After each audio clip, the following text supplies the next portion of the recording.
కులం రషకందలి హూర బర శకందలి బిరేకోతన మా సెకందల హీర తన బాతనికి లబోర తన కాట్రకైల బొరతనికి బ్రెజా కాట్రకైల బ్రషకటని హీల బ్రోసకటన కల అధికారము గల వ్యక్తిని, మ్యాన్ అధికారము కలిగిన వ్యక్తిని, స్వతంత్రత కలిగిన వ్యక్తిని, విడిపించబడిన వ్యక్తిని, రక్షింపబడిన వ్యక్తిని. హల్లెలూయా.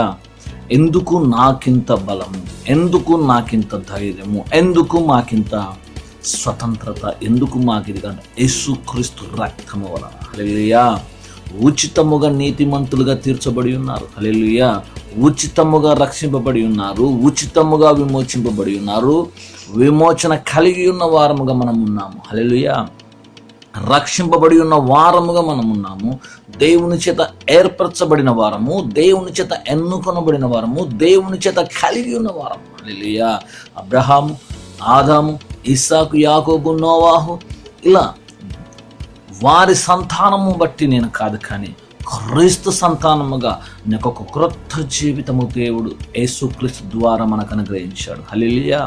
ఈ గొప్ప సన్నిధి, ఈ గొప్ప స్థితి, ఈ గొప్ప పరిస్థితిని యేసుక్రీస్తు మనకు అనుగ్రహించి వెళ్ళాడు. అందుకే దేవుని వాక్యం గలతీయులు 5:1 చెప్తున్నాడు, ఈ స్వాతంత్రము, హల్లెలూయా, క్రీస్తు మనల్ని స్వతంత్రులుగా చేసి ఉన్నాడు. హల్లెలూయా. క్రీస్తు మనల్ని స్వతంత్రులుగా చేసి ఉన్నాడు, క్రీస్తు మనల్ని విడుదలగా చేసి, మరలా దాస్యం అనే కాడి క్రింద మీరు చిక్కుకొనకూడదు. హల్లెలూయా. మరలా తిరిగి చూసుకోవద్దు. నీ జీవితము క్రొత్త జీవితము, నీ జీవితము క్రొత్త పరిస్థితుల వైపు నేను చూస్తాను. పరిస్థితులు నా పరిస్థితులు కాదు, పరలోకపు పరిస్థితులు. హల్లెలూయా. పరలోకపు వ్యక్తిగా, పరలోకపు స్థితిలో, పరలోకపు సంబంధమైన వ్యక్తిగా నేను ఉంటాను, కానీ ఈ లోక సంబంధమైన వ్యక్తిగా నేను ఉంటాను. హల్లెలూయా. అందుకే దేవుడు సెలవిస్తున్నాడు, పాతవి గతించు, ఇదిగో కొత్తవి ఆయన. హల్లెలూయా. ఆ క్రొత్త ధనమే, నేను పూర్వపు వ్యక్తిని కాదు, నేను ప్రాచీనపు వ్యక్తిని కాదు, నేను ప్రాచీన స్వభావం గల వ్యక్తిని కాదు, కానీ కొత్త స్వభావం గల వ్యక్తిని అయి ఉన్నాను. హల్లెలూయా. అందుకే దేవుని వాక్యం సెలవిస్తుంది, దేని చేత నిర్బంధించబడితేమో దాని నుండి మనం విడిపించబడి ఉన్నాం. హల్లెలూయా. నన్ను దానిలోను చూసే వ్యక్తి కావాలి. హల్లెలూయా. ఆ వ్యక్తిగా నన్ను చూడాలి, ఆ వ్యక్తిగా మనం చూసే వ్యక్తి ఒక వ్యక్తి కావాలి. అందుకే పౌలు అంటున్నాడు, నేను మిమ్మల్ని ఏదో క్షమించినట్టు కాదు, కానీ మీరు క్రీస్తునందు సముఖమునందు క్షమింపబడి ఉన్నారు. హల్లెలూయా. అందుకే దేవుని వాక్యము దేవుడు సెలవిస్తుంది, దేవుని ఆలయము మీరు. ఎవరు? దేవుని ఆలయము, దేవుని ఆత్మ నివసించే వ్యక్తులు మీరు. ఎంతో ధన్యత గల జీవితం యేసుక్రీస్తు ద్వారా, తండ్రి ద్వారా మనకు యేసుక్రీస్తు ద్వారా అనుగ్రహింపబడినది. హల్లెలూయా. అందుకే సమస్త జనులారా, సమస్త ప్రజలారా, సమస్తమును దేవుడు సెలవిస్తున్నాడు, ఆయనను కొనియాడుడి. హల్లెలూయా. దావీదు అంటున్నాడు, కుమారుని ముద్దు పెట్టుకున్నాడు. హల్లెలూయా. ఆయనతో మీరు సహవాసం కలిగి ఉండుడి, ఆయన విడిపించబడి ఉన్నాము, ఆయన ద్వారా రక్షింపబడి ఉన్నాము. అందుకే అంటున్నాడు పౌలు అంటున్నాడు, కాబట్టి ఒకప్పుడు దేవుని ప్రజలై ఉండగా ఇప్పుడు దేవుని ప్రజ అయితిరి. హల్లెలూయా.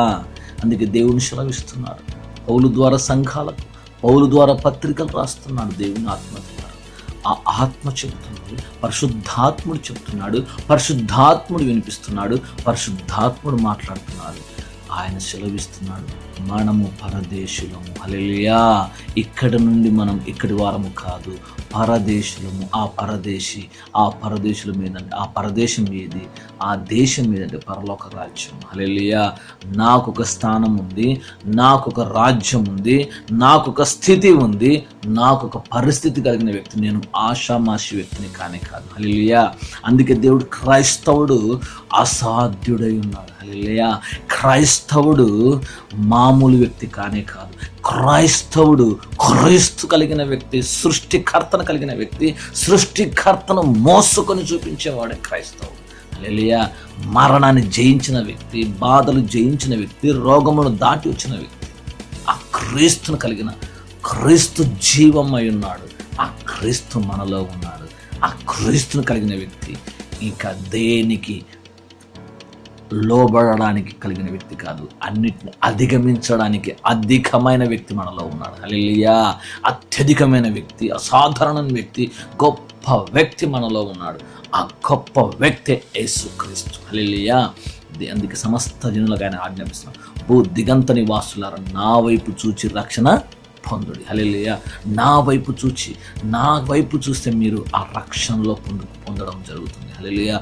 దానిలో ప్రయాణించడం జరుగుతుందండి. హల్లెలూయా. దేవుడు అంటున్నాడు, మీరు మీ పాపముల చేత ఒకప్పుడు చచ్చిన వారంటే ఆయన తండ్రి ఆయన కుమారుని ద్వారా అందరినీ ప్రేమ చేత ఆయన క్రీస్తులో దాచుకుని ఉన్నాడు. హల్లెలూయా. సమస్త జనులకు ఆయనను స్తుతించి ఆయన జీవితములో పాలి భాగస్తులు కావాలన్నది దేవుని చిత్తము. దేవుడి మాట దీవించి ఆశ్రయించి నడిపించును గాక. ఆమేన్.